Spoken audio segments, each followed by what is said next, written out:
From shoe repair to rock and roll flair, today's show is all about people with passions right here in Canada's capital. I'm Arturo Calvo. And I'm Alexis Ferrier. Welcome to the 25th Hour. Jerry, come on. Meet the Ottawa woman they call the Rat Whisperer. Who needs a KitchenAid when you mix like that, eh? This muffin man is on a mission. Learn how he runs a business with a tasty twist. Yeah, we were bad boys. We got into a lot of trouble. And find out why a man in his 60s is still living his rock star dreams. We'll tap into the lives of 8 different locals to find out what makes this city tick. We start with the story of Vanessa Madeley, a woman with a lifelong love of floral design. For most people, flowers are a backdrop for sadness or celebration. But for Madeley, flowers are always keeping the world abloom.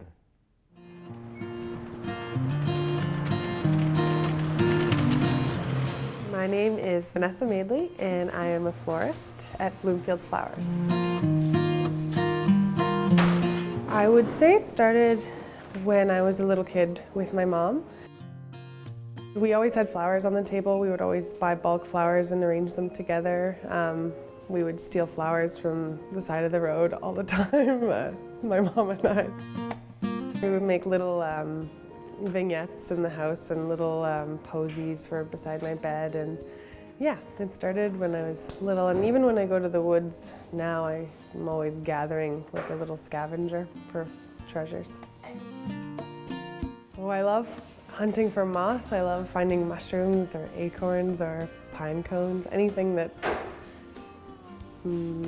just anything that I can make something out of.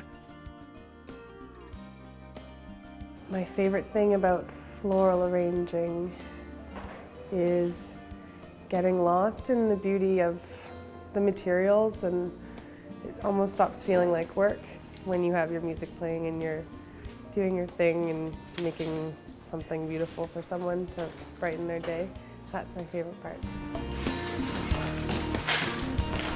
Yesterday, someone was sending flowers to her best friend who had lost her cat, and I thought it was touching because she wanted me to arrange the flowers to sort of look like the cat. So it was an orange tabby, I believe, so we used rusty colored roses and fluffy orange stuff. It was cute. They give me a lot of freedom here. They trust me, which feels really nice. And I get to be surrounded by people who love to do, you know, what I do, which feels really nice. I have a game where I give everyone in my life a spirit flower that I think represents them the best. For myself, I always wish that I would be something like an anemone, which is graceful and mysterious and delicate. But then in reality, I think I'm more of a peony, kind of an open book, and big and messy and kind of fluffy. This is the best part. My favorite flower is a poppy or an anemone or a helleborus. So they're all pretty similar looking. Got one over here on my arm in there. I love them. I think they're magical. Life can be hard, and you know, we're all going through something at some point in our lives, and if I can help brighten their day in some small way, then I've done my job and I feel satisfied at the end of the day. I just hope to forever be able to work with flowers and do what I love. Edmondo Incanditi is a cobbler who's also passionate about his craft. In today's consumer culture, quality is too often kicked to the curb. Incanditi remembers a time when top-notch shoe repair was the perfect fit.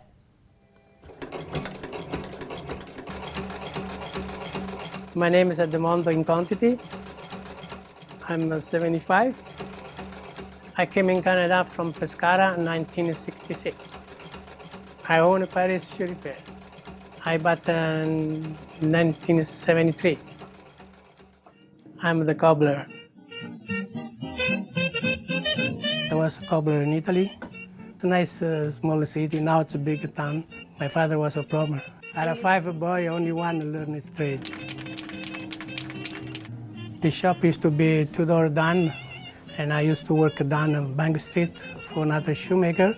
By then, it used to be more than 48, 50, something like that, all over the city. And they quit, they stopped working.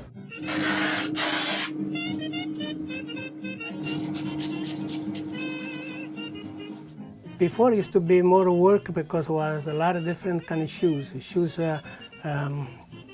Hiking boots we used to fix, golf shoes. Now it's all plastic, and it's not as much as before. But it's still busy enough to work because I'm the last one, and it's not too many shoemakers around.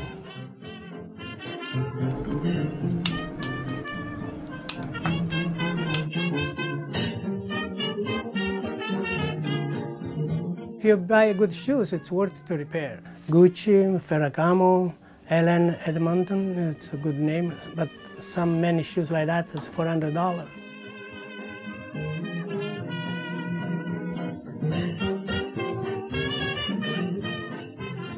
The machine, they look old, but it's always good. Those machines I got it since I opened the shop.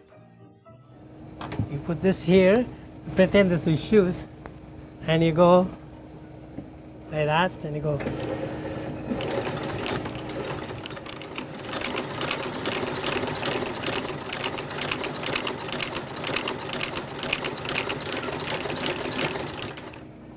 Every time you use, you have to oil the machine. It's very important. This.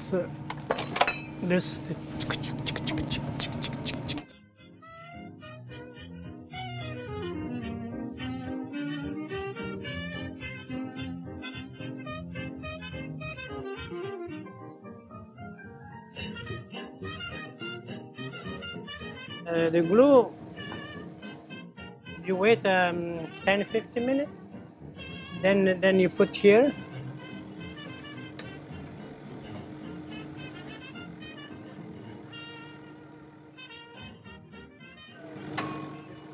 This goes here. You put the two pieces together, you heat them up, and then you put on the press. This goes here.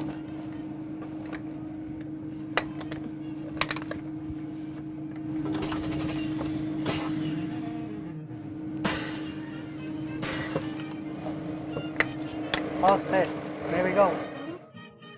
Well, here the time go by fast. You talk to the people. One day I feel like somebody take over. Another day, maybe I stick around a little bit longer. I get a lot of compliment. They like the work. They come back. While Nkonditi works away in a shop full of shoes, another Ottawa man's passion takes him racing through the snowy forests of Bristol, Quebec. In our next story, a professional musher shows us just how exciting dog sledding can be.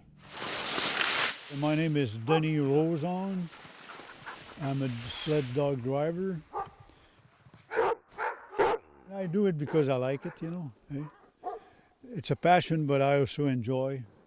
Since I remember that my dream was that. They told me at 5 years old, the neighbor he put me on one dog on a little sleigh, and I sit there, and he told the dog to go at the corner and come back. Those dogs listen. My mother said I was crying to have dog. They're 2 months old. That's a speed one, that one, eh? Oh, they love it. They love it.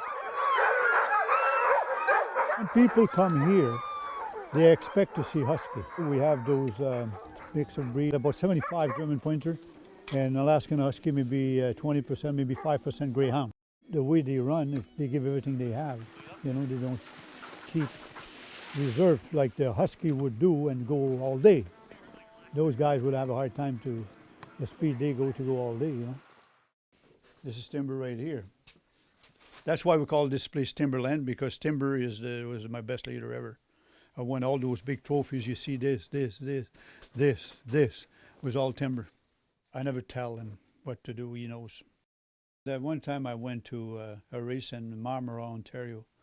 Imagine this, the dog came across like this in a sled, and then I see a guy there, he's like unconscious. I slow down a bit, but Timber, he doesn't care. He jumped right over the dogs, you know.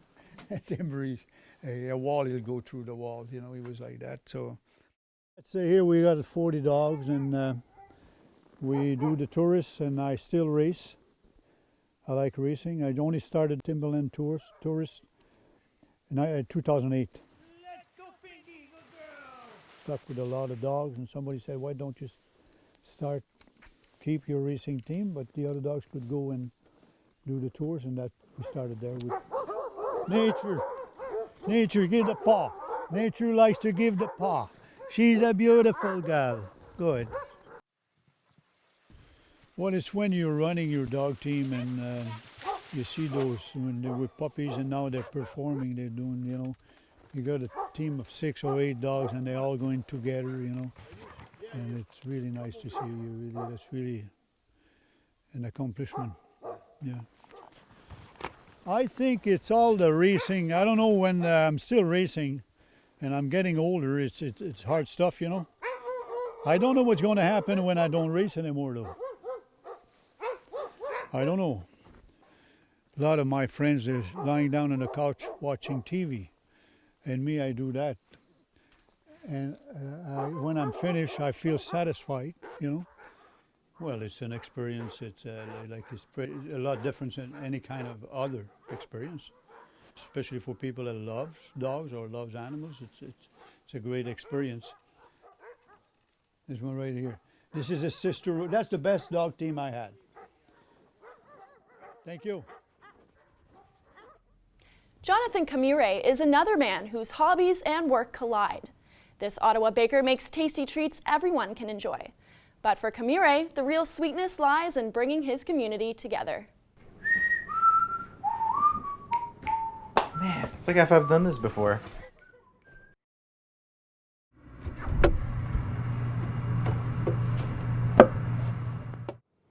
Hi, my name is Jonathan Camure, and I have a business called Camiracles. I bake gluten-free and vegan cupcakes. I live in this house with 7 other guys as part of a ministry team. So we get to know the neighbors and the kids. And one of the best ways to get to know your neighbors is to just go and knock on their door and say, hi, I'm your neighbor, and you bring baked goods.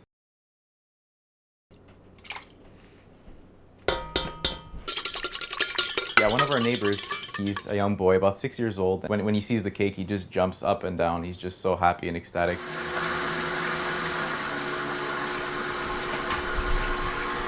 More power, the better. So this house used to be a crack cocaine house. It would be the harbor of the neighborhood, maybe even in Vanier. And now this house is seen as a light in the neighborhood where we get to know our neighbors.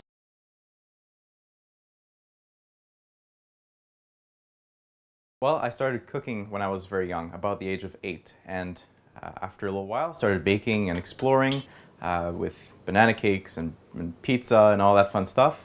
And started making this business because I have a lot of friends who have dietary restrictions. And so I started baking gluten-free and vegan cupcakes and cakes so that they can be included as well in the holidays and in the birthday parties and all those fun activities.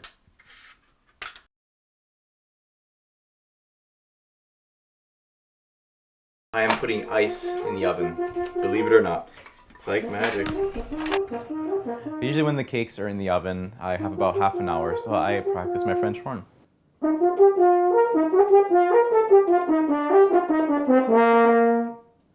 I do come up with my own recipes. I usually start with different types of recipes, so like regular cakes, and then vegan cakes, and then gluten-free cakes. And I put them one beside the other, and I just try to combine them and come up with something, and then trial and error, and then finally I come up with something I like.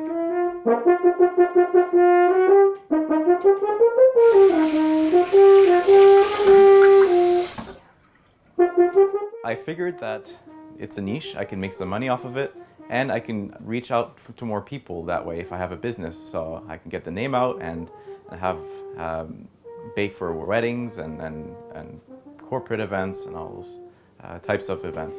The first wedding that I baked, I think it was just so great because he was one of my roommates, and he moved out, and it was kind of heartbreaking, but we were so happy for him. Yeah, he was very great to work with. They were so generous with me, and we were just very easy to cater for.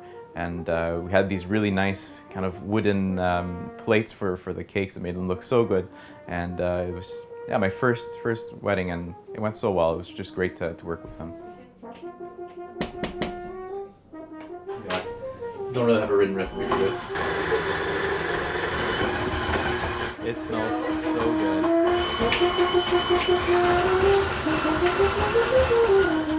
good. My goal is to one day eventually move into a commercial kitchen. Usually I have to warn my roommates a few days before to let them know that I'm going to be baking all day long, so they can, you know, at least know that I'm going to be taking the whole kitchen, because I usually take the entire kitchen. They are very supportive, and I think especially when I remind them by giving them a cupcake afterward, I think they really appreciate it. They are very kind and gracious to me. That's all I can say.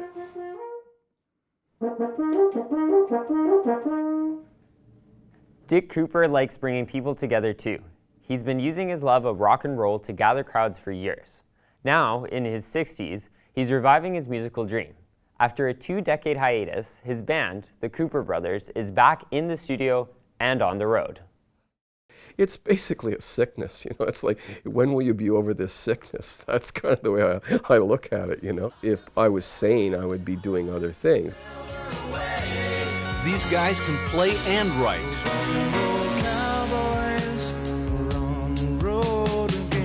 They're called the Cooper Brothers, and their new album, Cooper Brothers. When we first started out, my dad said, why don't you just change your name every couple of weeks, and then you won't get a reputation for sucking, you know.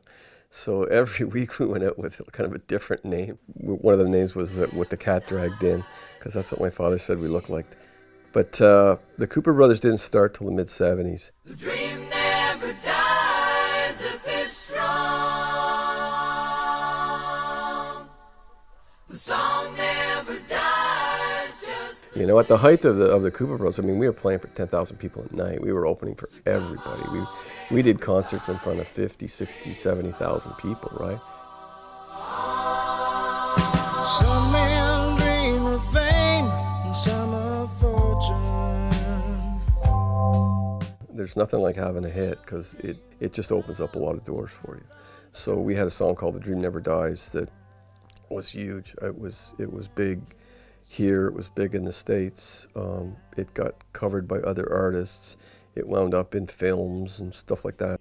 And there's nothing like driving through Alabama or Texas and one of your songs come on, you think, wow, this is pretty cool. Really, that's one of the most amazing things about the business.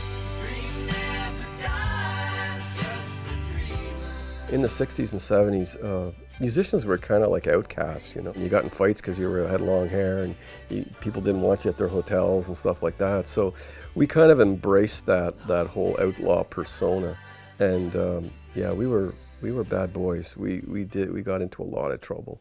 Our first kind of like album deal was with Capricorn Records. We wound up recording our second album in Florida. That album came out, and we had a couple of hits off of it, but when the second song came out off that album, they went bankrupt, Capricorn. And we kind of went down the tubes with it. After I left the music business, I thought that was it. I sold most of my guitars. I kept a couple, and I thought that was it for me. And I never played the guitar, hardly at all. I was just so bummed. I just dwelled on the negative stuff, you know, the years I had put into it and how little I got in return. Like, the story didn't really end the way we wanted it. We didn't write that ending. I mean, the ending was thrust upon us.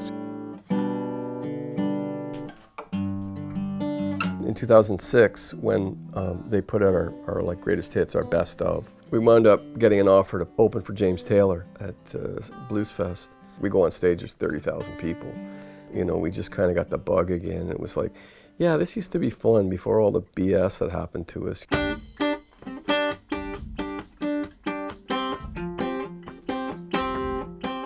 I don't really like playing live, but I love the studio, man. So it was, the chance of getting back into the studio was just like, it was too much. I just couldn't resist it. You know? Stay in school, study hard to get ahead. That whole idea of getting away with it was like, it kind of reflects our lives, the way that we all, you know, we kind of like, we colored outside the lines, and somehow we still managed to, you know, we're still here, and we have a roof over our head and families and stuff. You know. There will be days. So I write the chords to the song, the lyrics, and the melody and everything, but everybody puts in their 2 cents when we're in the studio arranging. If you have this in your blood, if you're passionate about music, it's pretty hard to get out. Rock lives. You thought it died. It's right here. Ottawa's Joy Morrow has memories of better times. For her, living in the present isn't always easy. The Canadian government is working to legalize doctor-assisted dying. This seems like a victory for patients supporting the right to die. But what's it like for the ones left behind? Morrow shares her story of finding purpose after the death of her beloved husband. Every time you walk in the door and he's not there.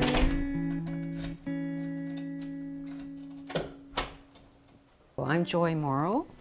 I'm a mother of 2 children, stepmother of 2 children. I have 4 grandchildren. I'm a widow of David. We were each other's best friends, so much so that when my husband died, I didn't really have any close friends. We just loved doing things together, the 2 of us, and we did just about everything together. The only thing that I didn't share with him was his great love of basketball, because I am vertically challenged, so I could not play basketball. And the first trip we planned together after we had both retired was to go to Chili's. David wasn't able to do as much as he would have liked. As soon as he got back from that trip, he was scheduled for hip surgery. And I had thought this was the reason he was having trouble with his back, but it was not the case. It turned out right after that that he was diagnosed with ALS. It was a big shock. It was absolutely a big shock, because you have to understand that my husband, although he was in his late 60s, was extremely fit, didn't have an ounce of fat on him, extremely active. He used to bicycle, swim every day for hours a day. He loved exercise. It's one of those things that I guess everyone carries things around they can't get rid of, or don't get rid of. I just couldn't believe it, because he was just the absolute epitome of the most healthy 67 or 8-year-old you could ever meet. He thought there was a time for being born and a time for dying, and that when it was the time for dying, the patient should be able to help make that choice. And so David was able to control his destiny a little better than others. He used to, at the beginning, he would go up to the 3rd floor to his desk to work.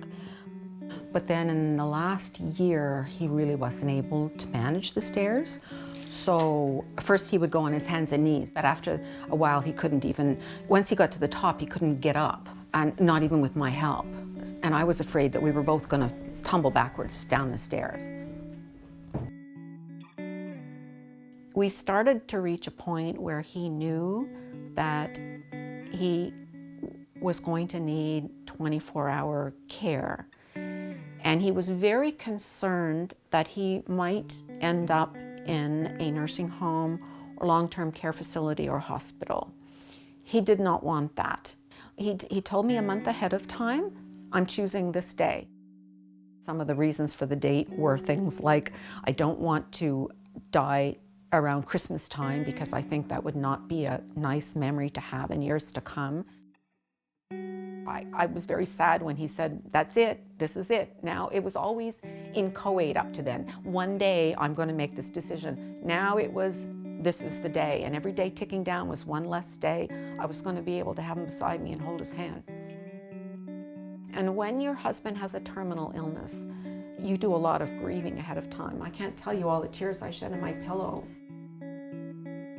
Your tendency as a wife is always to say, just one more day. You would do anything for them still to be here. But you know that that's selfish. You're thinking of yourself, you're not thinking of them. So you have to realize that. And ultimately I did. So I did accept. But it's not easy. And anyone who's going through this has to know that.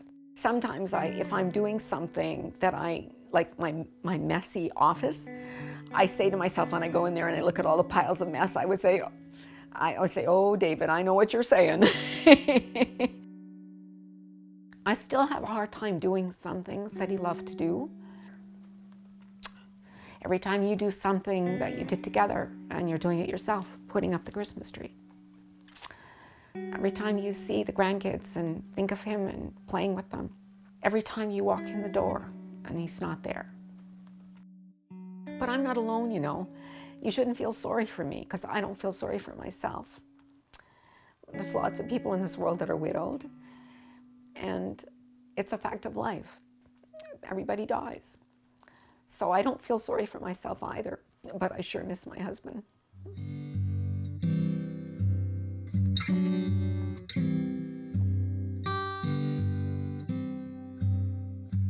Val Saunderson is a local woman with a cause. When this 71-year-old isn't working at a grocery store, she's working with her husband to brighten the lives of children in need.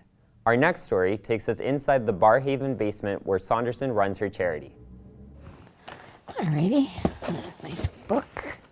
Hi, my name is Val Saunderson, and I'm a head cashier at Produce Depot on Carleton Avenue.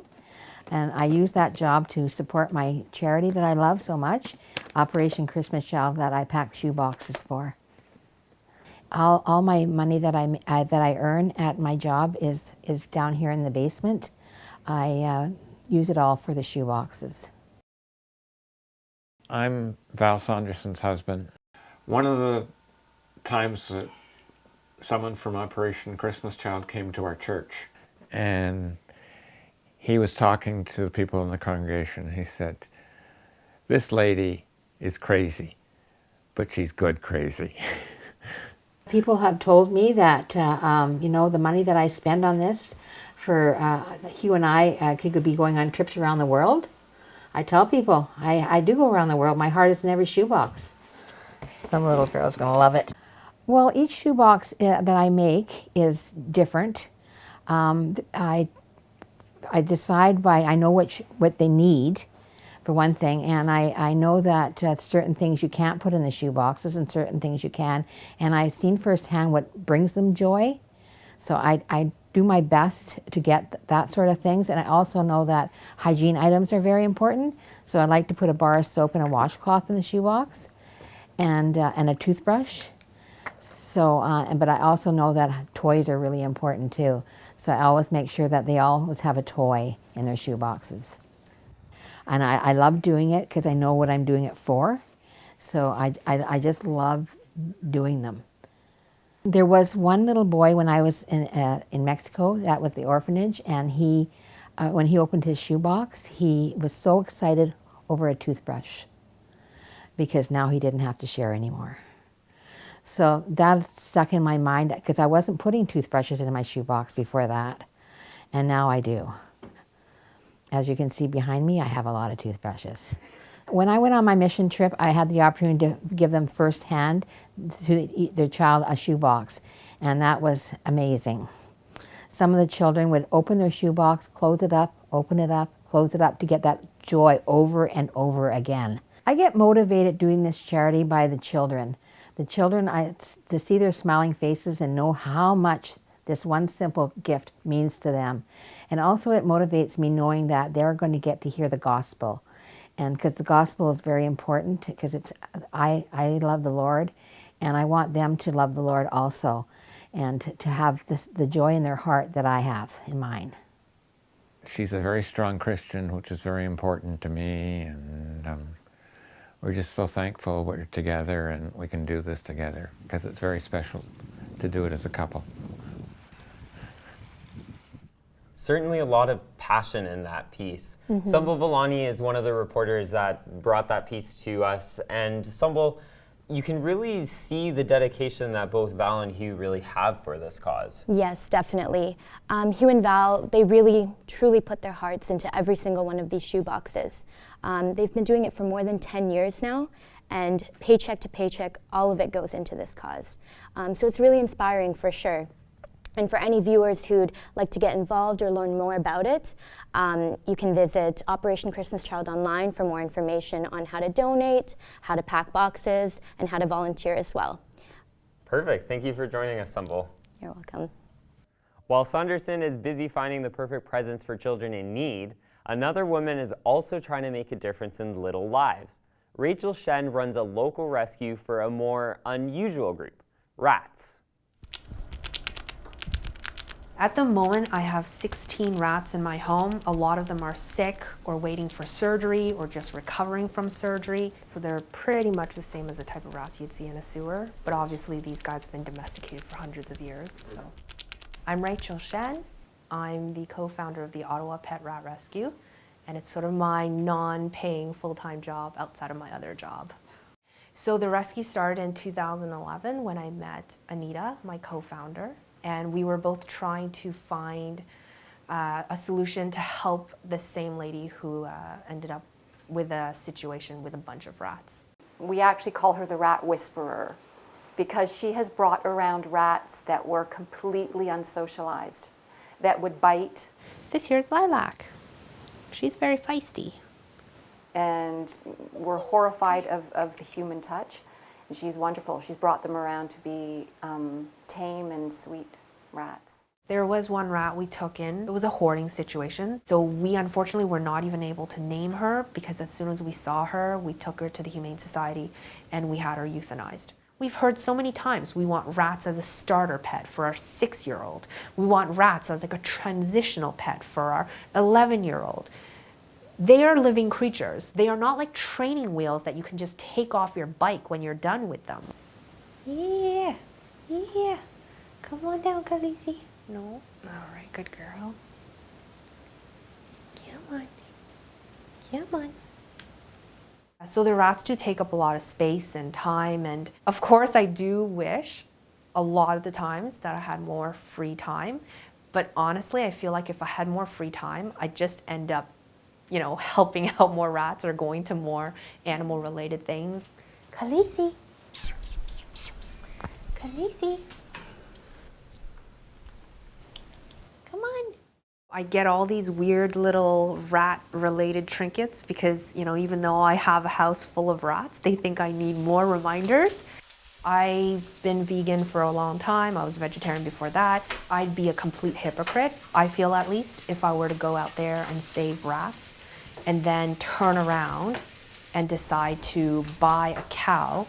Just gonna let it simmer now. That never got to see the day of light. People do see cats and dogs as your traditional pet. And they don't realize they're not the only animals that have feelings, and they're not the only animals that, you know, deserve at least a base level of care. Don't fight. Okay, I just keep going because I know at least the little bit we're doing, we're making a difference. If I don't do this, there's only a small group of people who will carry on doing it. So that's less rats that will be saved. There's more rats that will continue to suffer and not even have a chance. So it's as simple as that. Jerry, come on. A rat rescue, what a unique project. It really is. I could never say that I've been a very big fan of rats, but that story really makes them seem a little bit more lovable. Well, from rats to rock and roll, we've sure seen a range of interests across the city. And on that note, our look into the lives of people and their passions comes to an end. I'm Arturo Calvo. And I'm Alexis Ferrier. Thanks for joining us on the 25th Hour.